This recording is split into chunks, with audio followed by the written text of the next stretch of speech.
All right, so this afternoon we are joined by Mr. Ryan Arioli, who is running for District 47 in York County. Mr. Arioli, good afternoon and thanks for joining us. Oh, good afternoon, and thank you for having me on. Absolutely, absolutely. We really appreciate you taking the time to share with our members. And we just want to start by getting to know you better. So if you could, tell us a little bit about your personal and professional background and how that informs your beliefs about the importance of education.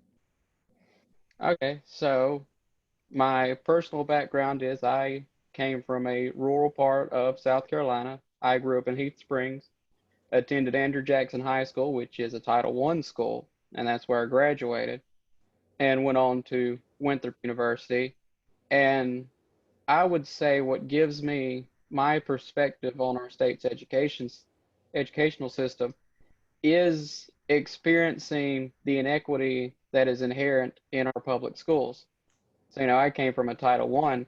I didn't know personally that the quality of education that I had access to was lower than others because I hadn't experienced it until I went to college and found out that, yeah, there were people who had access to a much higher quality education than I did just because they came from more affluent areas of the state and their schools could, they had greater funding and could afford more resources.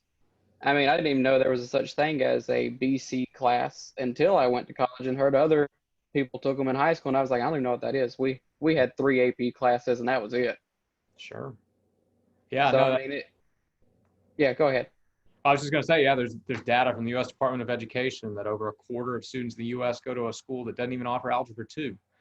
Yeah. So you're exactly right, and that leads to one of the questions I wanted to make sure to ask about equity.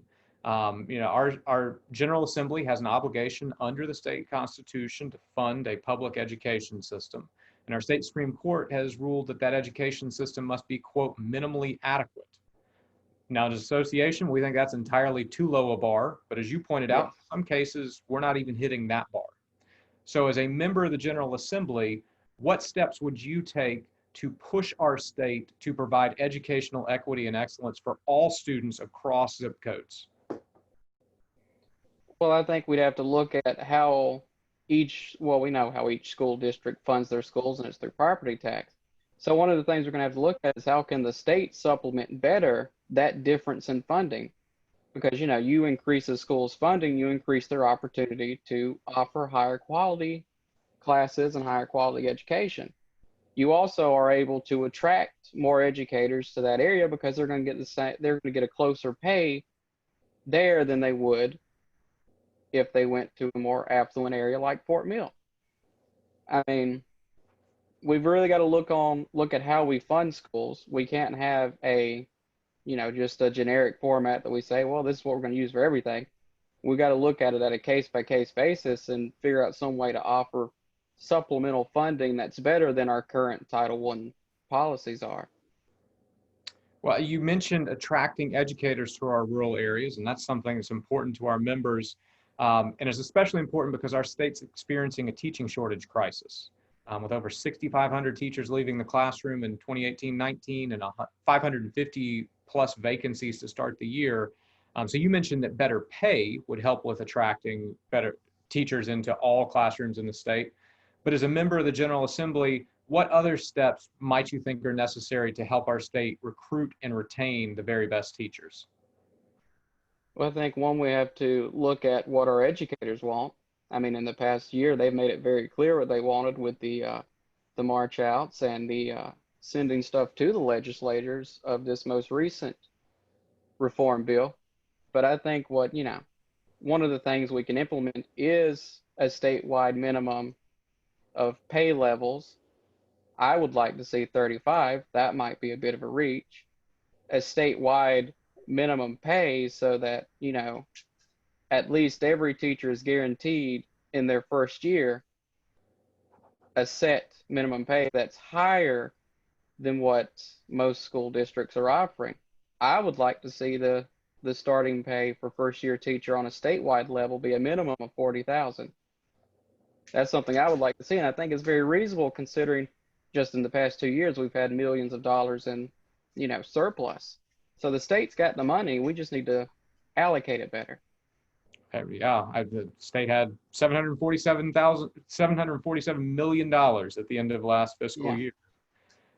You mentioned the education reform bill and teacher reaction to it. Obviously, that is a huge issue at the General Assembly, and we know it's going to be a huge issue next January because the Senate passed their version this year, but the House Yeah. isn't going to be able to pick it up.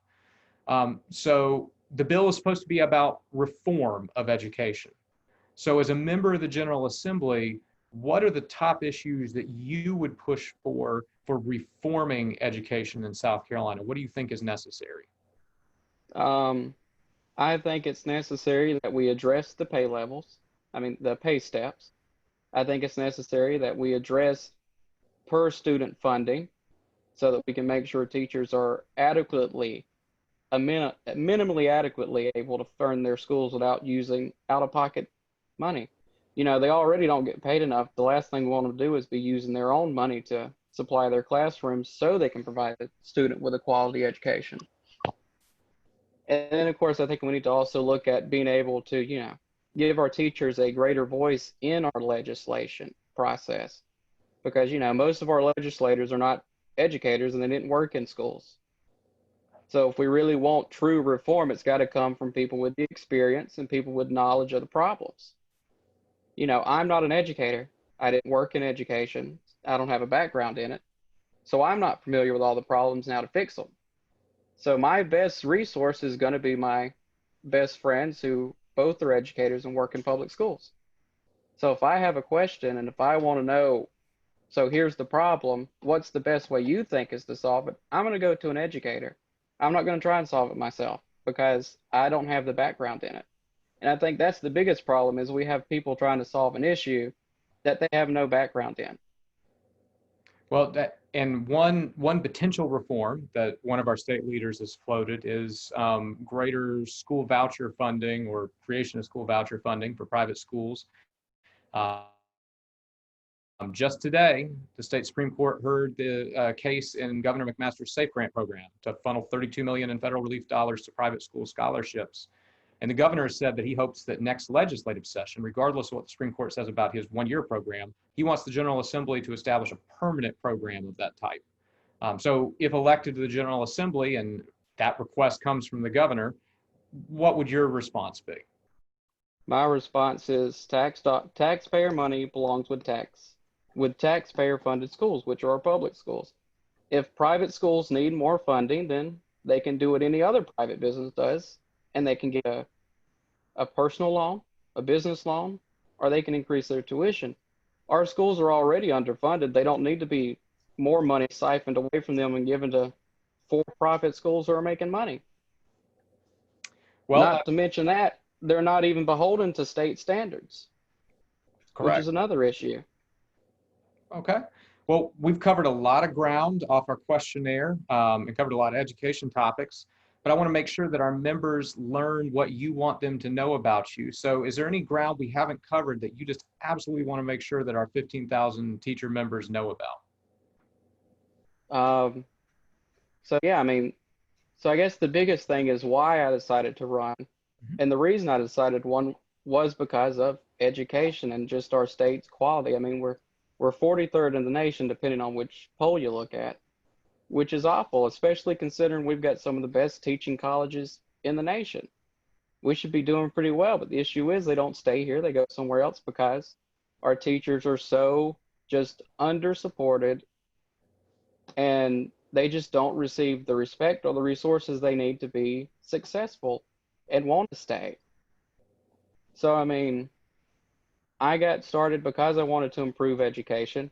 But before that, me and two of my fraternity brothers, who are both educators, decided to start a nonprofit to build resources for educators and students who are wanting to go to college. And, that was what I was going to do to help. And it just wasn't happening quick enough. So then I said, the best way to help is to replace people who aren't helping, and that's our legislation. So I decided to run because that's where I could be more beneficial at, because I don't have deep pockets, so I can't supply money to our educators and help them out, but I can fight for them in Columbia. Well, thank you so much for your willingness to support schools through your philanthropic nonprofit work and through your willingness to run. We wish you all the best this fall, and thank you for your willingness to serve the state. Oh, well, thank you for having me on here.